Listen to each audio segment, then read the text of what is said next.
एक पिंड दे विच ना अल्लाह दिता रहिंदा सी ते ओह दिता बेचारा जिहड़ा ना रोटी तो बड़ा परेशान सी। घर दा ना कोई एडा अच्छा निज़ाम नहीं सी, ओहदा कोई रोज़गार अच्छा नहीं सी चलदा। ते उहनूं ना पिंड वालियां ने ना कोई पुछना ते ना कोई उहनूं चीज़ देनी, कोई उहदी मदद ना करनी। उहने तंग आया भी यार इत्थे लोग मेरी इज्जत नहीं करदे ते मैं ना पिंड ही छड्ड जाना। वो जांदियां जांदियां राह दे विच ना ओहदे एक मदरसा आया ते ओहदे ज़हन च ख्याल आ गया भी मदरसे जाना वा, चलो नाले ते इत्थे जिहड़े शागिर्द स्टूडेंट आ ना रोटी खावा करां ते नाले कुरान पाक हिफ्ज़ करां। गया इमाम साहब ने पूछा भी हाँ जी, उन्हें कहा जी मैं कुरान पाक हिफ्ज़ करना। दिते ने कुरान हिफ्ज़ करना शुरू करता, नाले ते कुरान हिफ्ज़ करदा रहा, नाले रोटी छोटी उन्होंने लाभदी रही। दिते ते जिहड़ा ना कोई साल डेढ़ लंघ गया उत्थे। दिता कुछ टाइम तो बाद जो वापस पिंड आया ना तो वो ज़हन च भी लोग मैनू पुछण दे ला दित्या तू कित्थे रहा इन्ना चिर, की करदा रहा। लेकिन उन्होंने पिंड वाले किसी बंदे ने ना पूछया भी तू कित्थे सैं, की करदा रहा। दिता बड़ा परेशान होवे भी मैं साल डेढ़ बाद आया तां भी लोग नहीं पुछदे।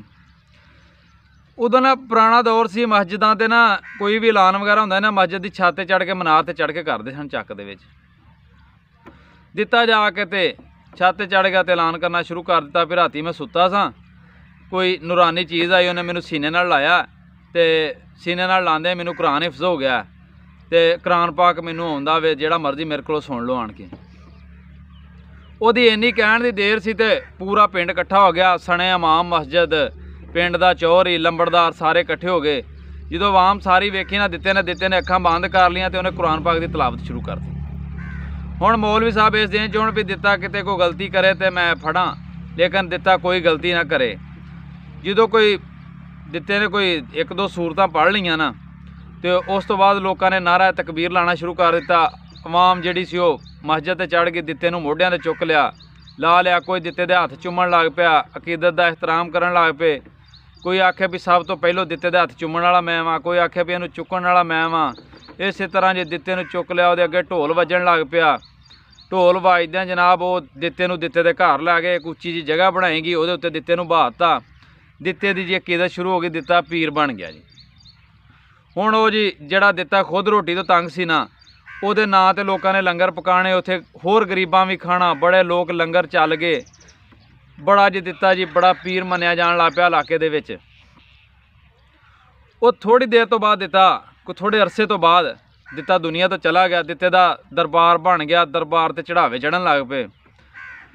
वो जिहड़ा जिहदे कोलों दिता कुरान पाक हिफ्ज़ करके आया सी, जिहड़ा वो इमाम मस्जिद सी ना, उन्होंने ख्याल आया भी यार फलाने थां जो दरबार की बड़ी मशहूरी है तो कोई मैं भी जाके मन्नत मन के आना। जो आया तो उन्हें आण के पीरां दे अकीदत के बारे, उन्होंने फजाइल के बारे लोगों को पुछण लगे।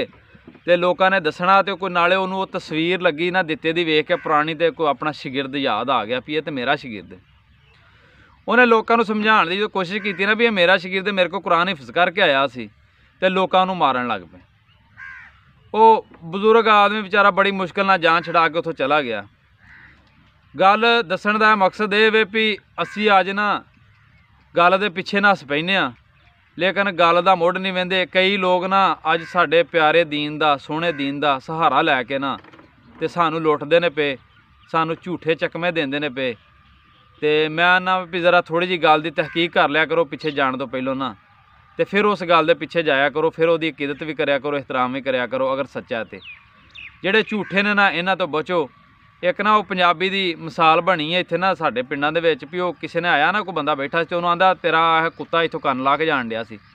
तो वो कुत्ते दे पिछे नस पिया, सारा दिन कुत्ते दे पिछे नसदा रहा, लेकिन हत्थ ला के ना वेख्या भी मेरा कन्न नाल ही एक कुत्ता लै गया। तो अगर कोई सुनी सुनाई गल किसी दी होवे ना तो उहदी पहलों तहकीक कराया करो, उस तो बाद उहदे पिछे जाया करो। बाकी अगर लफ्ज़ों की कमी पेशी हो गई होवे तो मैं मादरत चाहना वा। तो बाकी मेरी दुआ है अल्लाह पाक तुहानू खुश रखे, हमेशा ही हसदे रहो तो वसदे रहो।